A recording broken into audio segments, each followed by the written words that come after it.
Hi, I'm Gareth Kane, and today I'd like to take a look at the business case for sustainability.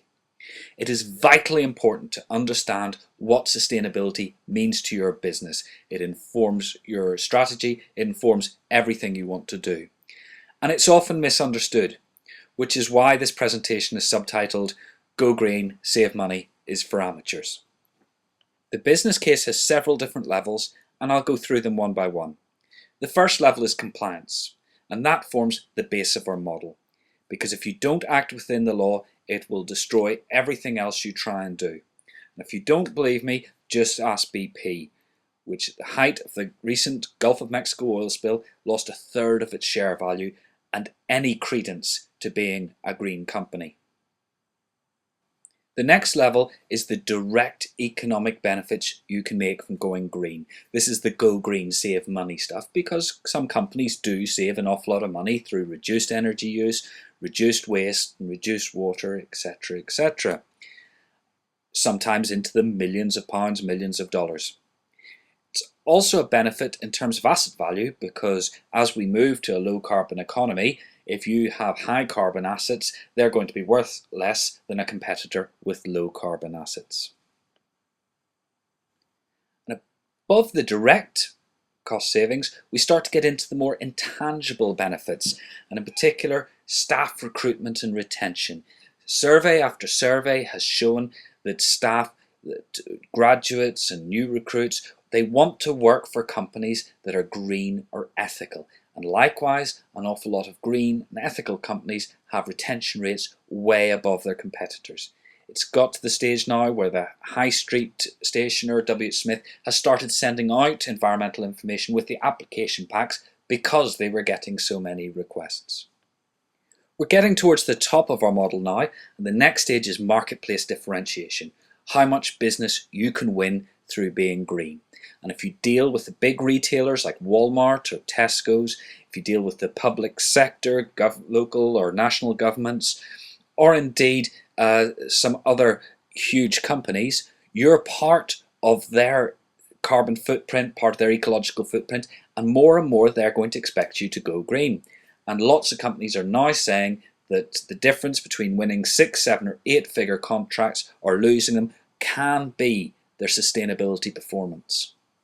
The very top of our model is the new markets that are opening up in green tech and low carbon technologies.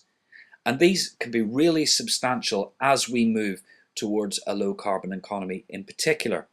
But you don't have to be in the technology side per se to benefit from these opening markets, because there's a whole raft of supporting services like software development, marketing, even legal services to support new markets. Just to take an example, if we have electric vehicles, who's going to train people how to deal with those electric vehicles in the case of a road traffic accident? Because of the batteries have a very serious hazard. So there's all sorts of markets opening up for entrepreneurs who want to exploit them. So that's our model of the business case for sustainability. Now the problem arises because sustainability can give you cost savings and it can give you marketplace differentiation, that many people expect all sustainability programs to have a direct return investment. But this is crazy. You wouldn't expect the same of, say, a marketing campaign. And if you're penny pinching and tight and expecting that return investment, you will not exploit the big benefits of getting better staff and retaining them for longer, winning business in the marketplace, or indeed exploiting new markets. Those have to be seen as an investment in their own right. I'm going to illustrate this with the example of EAE Limited, who are based in Edinburgh in Scotland. They're a small logistics company, and Glenn Bennett, the chief executive who's pictured here driving this van, he's passionate about sustainability.